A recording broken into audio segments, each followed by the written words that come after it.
with me right now yung ating favorite nating kasama na lagi natin nakakasama sa Courage coverage. Pero na yun, naka-gold sa inyong pagbabalik ka sa judo.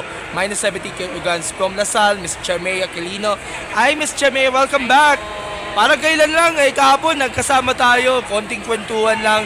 Pero ngayon, nag-compete ka pala dito sa National Judo Championships and you actually won the gold dyan sa minus 70 kilograms. How does it feel na makabalik ka na sa judo? Okay naman po. Parang full year kasi last year, wala akong competition in judo and courage, kaya I decided to compete this nationals. Para lang, kasi na-miss ko na mag-compete kasi last year na-injure ako. And so far, it's, enjoy pa rin naman and nalabas ko pa rin naman yung mga laro. At nakapag-adjust ka na ba? Of course, alam natin si Charmea ay galing sa Courage National Team pero ngayon, unti-unting bumabalik ka na sa larong judo. Oo naman po, naka-adjust. Hindi naman po ako nag-adjust masyado kasi usually yung training naman namin is judo-based pa din. Kaya wala masyadong adjustment sa laro. Sa inyong performance na dun sa gold medal match, ano yung naging assessment ninyo? Lalo na, hindi ko napanood ng gusto yung mismong match pero I knew unti-unti ka na nagpapalakas pero hopefully someday kahit kung kaya mo bang pagsabayin yung paglalaro ng courage saka sa judo? Kaya naman po.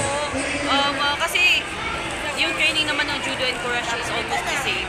Kaya yun, pakonti-konti na lang na try ko pa rin mag-compete sa judo and at the same time sa courage.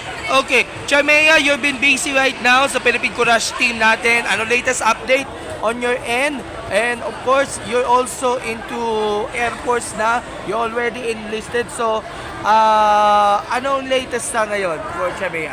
Ngayon po, nagtatry pa rin pa lang ako mag-adjust kasi kakapasok ko pa lang sa Air Force. So, pinatry ko pa rin paano i-manage. Ina-adjust ko pa rin, ginagawin ko pa rin paano i-adjust yung schedule ko para ma-balance ko yung training ko and also yung judo ko sa Air Force. And of course, sa susunod na competition ninyo, ano bang aasahan natin?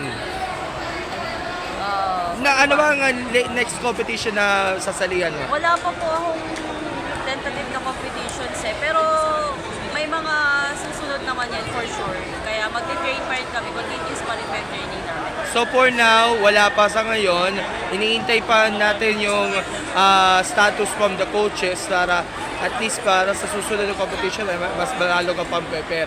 Pero of course, na-miss ka nila ng mga Lasallian community na even mga alumni at yung mga bagong coaches. Ano masasabi nila? Dahil of course, all out and cheer sa inyo, not just from the Lasallian community natin, but of course, ating Courage team natin, yung mga teammates na rin, who is also competing there sa ating National Judo Championships. Did you feel the love and support niya ng ating mga supporters na rin? Thank you so much po sa lahat ng mga nagsusupport sa akin. Actually, ang dami pong clubs na nagsusupport sa akin pag nag-train ako with them.